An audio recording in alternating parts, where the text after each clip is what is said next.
Hello student, आप सभी का स्वागत है। आज हम लोग नागरिक शास्त्र कक्षा 12 के लघु उत्तरीय प्रश्न को देखेंगे जो कि 2024-25 के पाठ्यक्रम पर आधारित होगा और बोर्ड एग्जाम के लिए बहुत ही महत्वपूर्ण है। चलिए पहले प्रश्न को देखते हैं। शीत युद्ध का अंत कैसे हुआ? इम्पोर्टेंट है, ध्यान रखिएगा। शीत युद्ध से संबंधित प्रश्न बार बार पूछे जाते हैं। तो शीत युद्ध का अंत जो है सोवियत संघ के विघटन के साथ हुआ, जिसके बाद क्या है ध्रुवीयता क्या है समाप्त हो गई और अमेरिका जो है एकमात्र महाशक्ति के रूप में उभरा। इससे क्या है दोनों देशों के बीच क्या है तनाव कम हुआ और एक नए वैश्विक दौर की शुरुआत हुई। ठीक है, शीत युद्ध का जो है अंत देखिए सोवियत संघ के विघटन के साथ हुआ था। सोवियत संघ का विघटन जो है 1991 में हुआ था। ठीक है, 1991 ईस्वी में, और जिसके बाद ध्रुवीयता समाप्त हो गई। ध्रुवीयता आपको याद होगा जब शीत युद्ध का दौर चल रहा था तो उस समय जो है विश्व जो है पूरा वर्ल्ड जो था दुनिया वो दो भागों में बट गई थी, एक ध्रुवीय विश्व और दो ध्रुवीय विश्व। एक ध्रुवीय विश्व में कुछ ऐसे लोग थे, मतलब एक तरफ कहा जाए तो ऐसे लोग शामिल थे जो क्या है साम्यवादी व्यवस्था को मानते थे और एक तरफ ऐसे पूंजीवादी व्यवस्था को मानते थे, तो इसीलिए उस समय ध्रुवीयता कहा गया। ठीक है, तो लेकिन जब शीत युद्ध का अंत हुआ तो ध्रुवीयता क्या है समाप्त हो गई। ठीक है, और अमेरिका क्या है एकमात्र महाशक्ति के रूप में उभरा। जब शीत युद्ध का दौर चल रहा था तो दो महाशक्तियां थी, सोवियत संघ और अमेरिका, और इसमें शामिल जो है और भी देश, मुख्य रूप से अमेरिका ही ना। लेकिन जब अंत हुआ तो क्या है अमेरिका एकमात्र महाशक्ति के रूप में उभरा। इससे क्या है दोनों देशों के बीच तनाव कम हुआ और क्या है और एक नए वैश्विक दौर की शुरुआत हुई। एक नए वैश्विक कहा जाए कि एक पूंजीवादी के तौर पर शुरुआत हुआ। अच्छा खासा एक कहा जाए विश्व में कहीं ना कहीं लोग जो और भी शामिल जो नौ स्वतंत्र देश थे या इसमें जो शामिल भी देश थे शीत युद्ध में, उन लोगों को भी काफ़ी अच्छा लगा कि हाँ अब नया दौर शुरू होगा। अब जो है शीत युद्ध का मतलब जो माहौल बना रहता था डर का या वर्चस्व होड़ बढ़ाने का दबदबा, वो सब क्या है चीज़ें ख़त्म हो गई कि भैया चलो अब युद्ध नहीं होगा। जैसे युद्ध की क्या है शीत युद्ध में यही है, युद्ध की संभावना बनी रहती थी, तो उससे क्या है जब शीत युद्ध का अंत हो गया तो उससे युद्ध की जो संभावना थी वो खत्म हो गई। तो क्या है एक नए वैश्विक दौर की शुरुआत हो गई। ठीक है, एक नए कहा जाए कि शांति प्रिय कहीं ना कहीं माहौल बन गया। ठीक है, बात को ध्यान रखिएगा। तो ये है शीत युद्ध का अंत कैसे हुआ था। चलिए अब दूसरे प्रश्न को देखते हैं। सोवियत संघ का विघटन कैसे हुआ? इंपॉर्टेंट है, ध्यान रखिएगा। सोवियत संघ का विघटन 1991 में, अभी मैंने ऊपर बताया, मिखाइल गोर्बाचेव की नीतियों, आर्थिक समस्याओं और अंदरूनी विद्रोहों के कारण हुआ। इसके परिणाम स्वरूप क्या है सोवियत संघ के 15 गणराज्य क्या स्वतंत्र हो गए और रूस के नेतृत्व में एक नई व्यवस्था बनी। समझिएगा इस प्रश्न के उत्तर को। देखिए सोवियत संघ का विघटन जो है 1991 में हुआ था और जो ये मिखाइल गोर्बाचेव है, देखिए एक दो कारण नहीं था सोवियत संघ के विघटन का, कई कारण थे। ठीक है, मिखाइल गोर्बाचेव है, ये कौन थे सोवियत संघ के नेता थे। ठीक है, तो इनकी नीतियाँ जो थी वो क्या थी फेल हो गई थी। यही यहाँ पर बताया जा रहा है कि सोवियत संघ का विघटन कैसे हुआ, तो मिखाइल गोर्बाचेव की नीतियाँ फेल हो जाने के कारण और आर्थिक समस्याओं, सोवियत संघ में आर्थिक समस्या भी आने लगी थी और क्या है अंदरूनी विद्रोहों के कारण। अंदरूनी विद्रोह में क्या है कम्युनिस्ट पार्टी थी, भ्रष्टाचार हो गया था। ठीक है, भ्रष्टाचार बहुत बढ़ गया था और क्या है जनता असंतुष्ट थी। ठीक है, अगर आप बुक पढ़े होंगे तो आपको ये चीज़ें अच्छी तरह से याद होंगी। क्या है इसके परिणाम स्वरूप क्या है सोवियत संघ के 15 गणराज्य स्वतंत्र हो गए। यही कारण था कि सोवियत संघ के जो शामिल यानी कि यूएसएसआर जिसे सोवियत संघ भी बोला जाता है, इसमें शामिल जो 15 गणराज्य थे वो क्या है स्वतंत्र हो गए और रूस के नेतृत्व में एक नई व्यवस्था बनी। रूस के नेतृत्व में यहाँ इसलिए बताया जा रहा है कि जब सोवियत संघ का विघटन हुआ तो रूस उस समय क्या है एक महाशक्ति के रूप में, एक मतलब कहें सबसे शक्तिशाली देश के रूप में उभरा और संयुक्त राष्ट्र संघ में इसे एक प्रमुख सदस्य देश के रूप में भी जो है जगह दिया गया। तो इसीलिए यहाँ बताया जा रहा है कि रूस के नेतृत्व में एक नई व्यवस्था बनी। सब लोग अलग अलग हो गए, अपने अपने हिसाब से नियम बनाए और कहीं ना कहीं से रूस भी इसमें शामिल रहा। रूस भी आज भी देखेंगे तो कहीं ना कहीं पावरफुल देश है अमेरिका के बाद। चलिए आइए तीसरे प्रश्न को देखते हैं। सोवियत संघ के विघटन का विश्व पर क्या प्रभाव पड़ा? तो सोवियत संघ के विघटन से विश्व राजनीति में क्या है बड़ा बदलाव आया। द्विध्रुवीयता समाप्त हो गई और अमेरिका क्या है एकमात्र महाशक्ति के रूप में उभरा, जिससे क्या है एक ध्रुवीय विश्व व्यवस्था स्थापित हुई। साथ ही क्या है सोवियत संघ के गणराज्य स्वतंत्र बने और वैश्विक अर्थव्यवस्था में बदलाव आया। ये प्रश्न को है जो कुछ मिलता जुलता किससे है, कुछ क्या बहुत शीत युद्ध का अंत कुछ इसी तरह है। ठीक है, इसी से जो है मिलते मिलते जो है कुछ है क्योंकि सोवियत संघ का विघटन कहें या शीत युद्ध के दौर में सोवियत संघ था ही, तो जब शीत युद्ध समाप्त हुआ या सोवियत संघ जब समाप्त हुआ तभी शीत युद्ध भी समाप्त हुआ, तो यही है। तो इस प्रश्न का उत्तर से देखिए तात्पर्य आप समझ रहे होंगे, या प्रश्न को समझिए कि कई बार प्रश्न जो है आपको घुमा कर भी देता है। जैसे देखिए शीत युद्ध का अंत कैसे हुआ, इस तरह दे देगा, तो आपको कुछ उत्तर उससे मिलता जुलता ही लिखना है, ठीक है। और यहाँ पर अब दे देगा सोवियत संघ के विघटन का विश्व पर क्या प्रभाव पड़ा। तो देखिए दोनों प्रश्न के उत्तर कहीं ना कहीं लगभग सेम ही है, इसलिए कि जब सोवियत संघ का विघटन हुआ तो इस बात को आप लोग ध्यान रखिएगा, 1991 में सोवियत संघ का विघटन हो गया था। लेकिन जब विघटन हुआ तो उसी समय क्या हुआ था, जो उस समय शीत युद्ध का दौर चल रहा था वो भी क्या समाप्त हो गया। तो जब समाप्त हो गया तो उससे विश्व पर प्रभाव तो पड़ेगा। क्या प्रभाव पड़ेगा, अमेरिका जो है एकमात्र महाशक्ति के रूप में उभर गया, ध्रुवीयता समाप्त हो गई, ठीक है। और जो है रूस क्या है, एकमात्र ऐसा देश बना जो सोवियत संघ में सबसे महाशक्ति के रूप में जो है शक्तिशाली देश बना, ठीक है। और क्या है, सोवियत संघ के गणराज्य स्वतंत्र बने और वैश्विक अर्थव्यवस्था में बदलाव आया, ठीक है। तो ये प्रश्न जो है तीसरा वाला पहले से मिलता जुलता है। तो इस तरह कुछ प्रश्नों को घुमा फिरा के बोर्ड एग्जाम में पूछा जाता है। आप इन प्रश्नों का उत्तर देने के लिए तैयार रहिएगा। चलिए आगे की तरफ बढ़ते हैं। प्रश्न नंबर 4 है, ग्लासनोस्त और पेरेस्त्रोइका नीतियों का उद्देश्य क्या था, ठीक है। ग्लासनोस्त और पेरेस्त्रोइका नीतियों का मैंने अति लघुत्तरीय, ये जो है लघु है, अति लघुत्तरीय वाले वीडियो में मैंने बनाया है, इसी चैनल पर बहुत अच्छी तरीके से समझाया है, उसको देखिएगा, आपको और मदद मिलेगा। ट्रिक भी बताया, यहाँ पर भी थोड़ा बहुत मैं बताऊँगा। ग्लासनोस्त और पेरेस्त्रोइका नीतियाँ मिखाइल गोर्बाचेव द्वारा सोवियत संघ में सुधार लाने के उद्देश्य से लागू की गई थी। ग्लासनोस्त का उद्देश्य राजनीतिक स्वतंत्रता और पारदर्शिता बढ़ाना था, जबकि क्या है पेरेस्त्रोइका का उद्देश्य सोवियत संघ की क्या है आर्थिक क्या है व्यवस्था का पुनर्गठन करना और उसे वैश्विक प्रतिस्पर्धा के लिए क्या है तैयार करना था, ठीक है। समझिए इस प्रश्न को। ग्लासनोस्त जो है देखिए इसका मैंने याद करने का ट्रिक भी बताया था, जो है अति लघुत्तरी वाले जो है वीडियो में, उसको ज़रूर देखिएगा। आगे मैं अभी भी बताऊंगा, लेकिन उसको भी प्रश्न को आप लोग देख लीजिएगा, क्योंकि अति लघुत्तरी प्रश्न भी पूछे जाते हैं।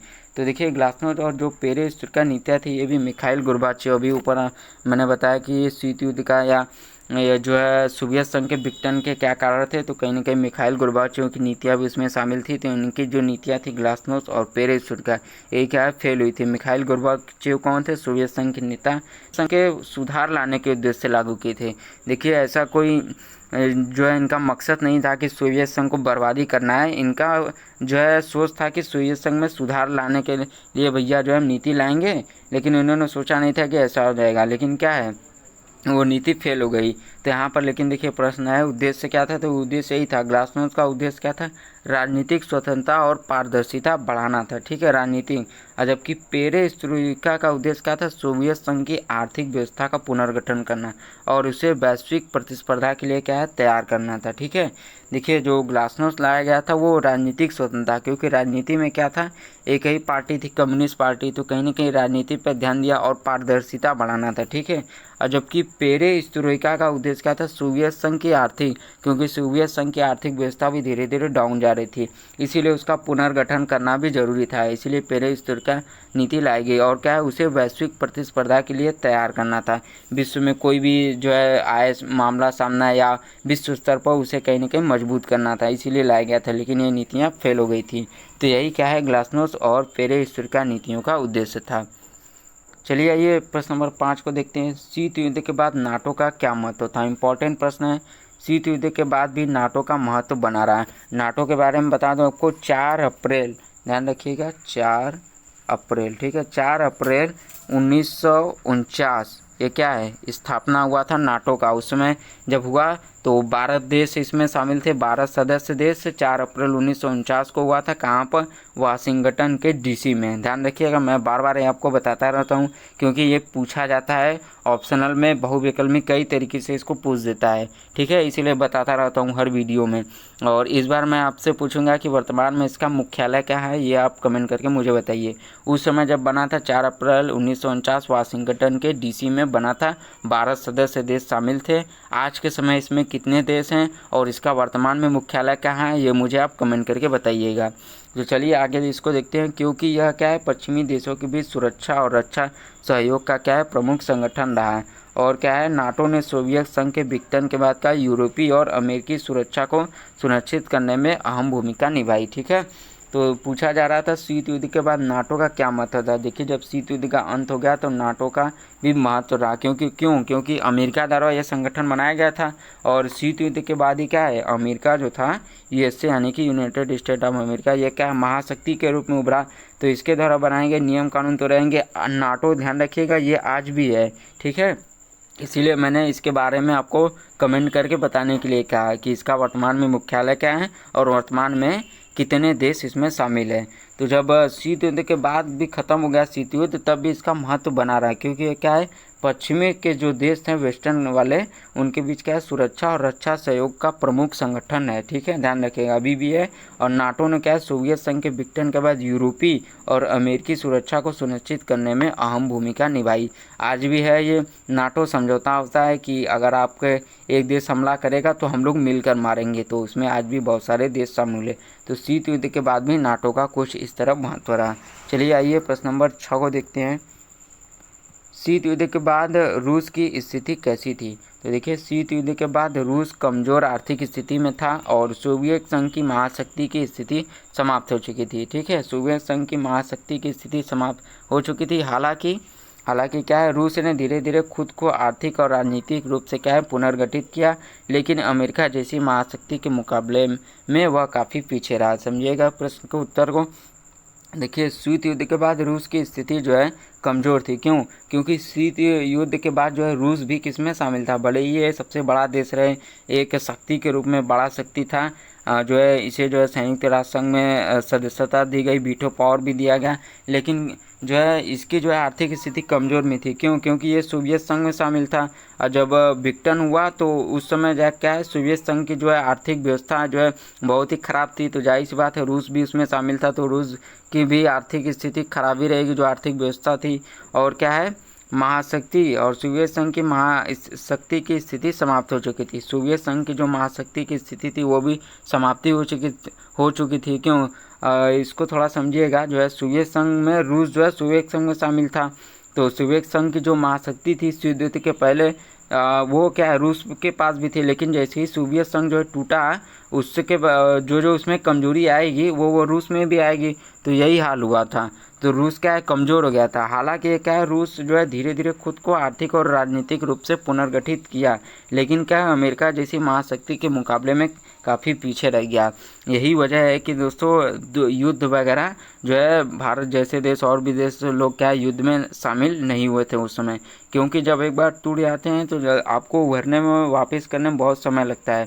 अमेरिका तो उभर गया। देखिए, रूस आज भी पावरफुल देश है, लेकिन अमेरिका जो है आज भी कम नहीं है। विश्व में सबसे ज़्यादा मजबूत देश है अगर कोई है तो वो अमेरिका है। रूस जो है वर्तमान में जो है क्या, धीरे धीरे आर्थिक और राजनीतिक रूप से जो है पुनर्गठित हो चुका है, लेकिन अभी भी वो अमेरिका के मामले में देखा जाए तो वो पीछे है। देखिए, लेकिन इस प्रश्न को थोड़ा और ध्यान से देख लीजिएगा।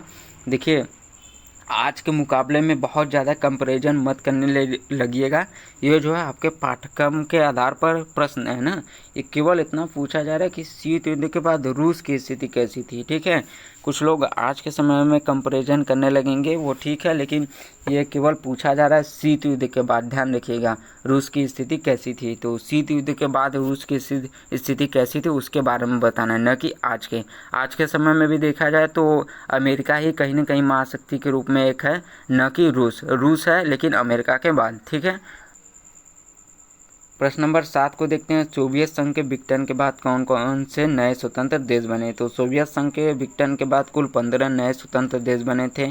ठीक है, रूस, यूक्रेन, बेलारूस। आज के समय में रूस यूक्रेन में युद्ध चल रहा है। रूस और बेलारूस आज भी साथ में है। ठीक है, मदद करते रहते हैं एक दूसरे की, और रूस यूक्रेन में क्या है, युद्ध चल रहा है। तो 15 नए स्वतंत्र देश बने थे। उनके नाम है Latvia, Lithuania, Estonia, Kazakhstan, Armenia, Azerbaijan, Georgia, Kyrgyzstan, Moldova, Tajikistan और क्या है, तुर्कमेनिस्तान और उज़्बेकिस्तान स्वतंत्र देश बने। इनमें आप देखेंगे तो ज़्यादातर में जो है क्या है, तान ज़्यादा है, और क्या है आपका ये या भी है। ठीक है, या है, और देखेंगे तो 100 में केवल 2 ही हैं, रूस और बेलारूस। ठीक है, और न भी कुछ है, जैसे यूक्रेन, किर्गिस्तान, न से। ठीक है, तो एक मैंने इसी तरह एग्जाम्पल पे बता दिया। आप इसे जैसे भी याद करना हो याद कर लीजिएगा, पूछता है, इम्पोर्टेंट है, ठीक है। आगे की तरफ देखते हैं, प्रश्न नंबर 8 को देखते हैं। कुमेकोन, कुमेकोन के बारे में भी मैंने बताया है पिछले अति लघु वाले वीडियो में, देखिएगा ध्यान से समझ में आएगा और थोड़ा डिटेल में मैंने बात की है। कुमेकोन क्या है, सोवियत संघ द्वारा 1949 में साम्यवादी देशों के आर्थिक सहयोग को बढ़ावा देने के लिए क्या है, स्थापित किया गया था। इसका उद्देश्य इन देशों की आर्थिक गतिविधियों में सहयोग और सामूहिक विकास को सुनिश्चित करना था। देखिए, कुछ लोग कहेंगे कि ये लघु प्रश्न है तो उसमें और विस्तार से चर्चा होनी चाहिए, अति लघु में क्यों जो है देखने के लिए कर रहे हैं। तो देखिए, वीडियो जो है ज़्यादा बड़ा मैं नहीं करना चाहता हूँ ताकि आपको बोर लगने लगे, इसलिए मैं जो है अति लघु प्रश्नों को देखने को कह रहा हूँ। उसमें भी इन प्रश्नों के बारे में डिटेल में चर्चा की गई है।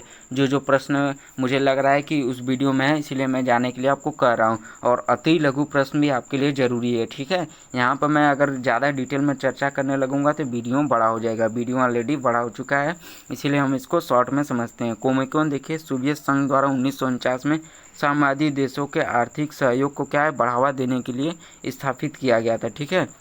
1949 में साम्यवादी देशों के क्या आर्थिक सहयोग, जो आर्थिक जो गतिविधि थी उसको ध्यान रखने के लिए, उसको देखने उठने के लिए, बढ़ावा देने के लिए क्या है, स्थापित किया गया था, ठीक है। इसका उद्देश्य जो है इन देशों की आर्थिक गतिविधियों में सहयोग और सामूहिक विकास को सुनिश्चित करना था। यही क्या है, कुमेकोन है। कुल मिला जुला के क्या है, आर्थिक, सामूहिक और क्या है, सामूहिक विकास की गतिविधियों में क्या है, जो है ध्यान देना, उस पर जो है फोकस करना कि कैसे क्या होगा, इस चीज़ को क्या है, कुमेकोन जो है इसी का उद्देश्य था। चलिए आगे की तरफ बढ़ते हैं, प्रश्न नंबर 9 को देखते हैं। मिखाइल गोर्बाचेव का सोवियत संघ के विघटन में क्या योगदान था। इंपॉर्टेंट है, ध्यान रखिएगा। मिखाइल गोर्बाचेव थे, ये सोवियत संघ के नेता थे। मैं कई बार बता रहा हूँ, ध्यान रखिएगा, इसलिए कि पूछता है। मिखाइल गोर्बाचेव बहुत ही महत्वपूर्ण है। मिखाइल गोर्बाचेव की ग्लासनोस्ट और पेरेस्ट्रोइका नीतियों क्या है, ने सोवियत संघ में राजनीतिक और आर्थिक सुधार लाने का प्रयास किया, लेकिन इनसे असंतोष बढ़ा और क्या है, सोवियत संघ जो है कमज़ोर हुआ। गोर्बाचेव की नीतियों का अप्रत्यक्ष रूप से सोवियत संघ के विघटन में योगदान रहा। देखिए, मिखाइल गोर्बाचेव जो है सोवियत संघ के विघटन में इनका योगदान जो है मुख्य यही था कि इनकी जो नीतियाँ थी वो फेल हो गई थी। इनकी नीतियाँ कौन थी, ग्लासनोस्ट थी और पेरेस्ट्रोइका थी, ठीक है। ध्यान रखिएगा, इनकी जो यही नीतियाँ थी जो सोवियत संघ में राजनीति और आर्थिक सुधार लाने, इनका जो है मकसद ही नहीं था कि मतलब जो है हम सोवियत संघ को बर्बाद कर दिया, विघटन करा दिया, ऐसा कोई भी मकसद इनका नहीं था। लेकिन इन्होंने जो है विस्तारित करने के उद्देश्य से नीतियाँ लाई थी, लेकिन इनकी नीतियाँ जो है फेल हो गई। इससे क्या है, जनता में और वहाँ के राजनेताओं में और भी लोगों में क्या है, असंतोष बढ़ गया, जिससे क्या है, सोवियत संघ कमज़ोर हो गया। यही वजह है कि सोवियत संघ की जो है क्या है, विघटन हो गई, ठीक है। चलिए प्रश्न नंबर 10 को देखते हैं और ये आखिरी प्रश्न है। और अभी तक आपको वीडियो पसंद आया तो इसे शेयर करके लाइक ज़रूर कीजिएगा। प्रश्न नंबर 10 है, सोवियत संघ के विघटन के क्या कारण थे। तो सोवियत संघ का विघटन कई कारणों से हुआ, जिनमें क्या है, आर्थिक संकट, राजनीतिक अस्थिरता, भ्रष्टाचार, असंतोष और सुधारों की विफलता प्रमुख थे। अभी मैंने ऊपर वाले वीडियो में, इसी में वीडियो में मैंने ऊपर जो है बात किया था कुछ विघटन के बारे में, आर्थिक और राजनीतिक भ्रष्टाचार के बारे में भी बात की थी। देखिए यहाँ पर आ गया, मिखाइल गोर्बाचेव की ग्लासनोस्ट यानी कि खुलापन और पेरेस्ट्रोइका पुनर्गठन नीतियों से असंतोष और बढ़ गया, जिससे क्या है, संघ को कमज़ोर कर दिया। अंततः 1991 में क्या है, सोवियत संघ का विघटन हो गया, ठीक है। सोवियत संघ के विघटन में मुख्य कारण मिखाइल गोर्बाचेव की नीति और क्या है, आर्थिक संगठन, राजनीतिक अस्थिरता, भ्रष्टाचार और असंतोष था। जब उन्होंने नीतियाँ लाई थी तो क्या है, जो है उनकी नीतियाँ फेल हो गई, जिससे क्या है कि बहुत सारे असंतोष हो गए। और पहले से भी कम्युनिस्ट पार्टी थी तो भ्रष्टाचार भी बहुत सारा धीरे धीरे सोवियत संघ में आने लगा। राजनीतिक भी वही कम्युनिस्ट पार्टी और सारे भी प्रॉब्लम थे। आर्थिक संकट, सोवियत संघ की आर्थिक व्यवस्था भी धीरे धीरे खराब हो रही थी। यही वजह है कि क्या है, सोवियत संघ के विघटन हो गया और विघटन के ये प्रमुख कारण हैं। ये और जो मिखाइल गोर्बाचेव जो सोवियत संघ के नेता बने थे, इनकी जो नीतियाँ थीं, इनसे क्या है, असंतोष और बढ़ गया। ध्यान रखिएगा, जब नीतियाँ फेल हो जाएंगी तो जाहिर सी बात है असंतोष और बढ़ेगा, जिससे संघ को कमज़ोर कर दिया, जिससे जो है इसमें शामिल देश से कमज़ोर हो गए और अंततः क्या 1991 में सोवियत संघ का विघटन हो गया। तो आज के लिए इतना ही। उम्मीद करता हूँ कि आपको वीडियो पसंद आया होगा। पसंद आया तो इसे लाइक करके दूसरों के साथ शेयर ज़रूर करें और अंत तक देखने के लिए धन्यवाद।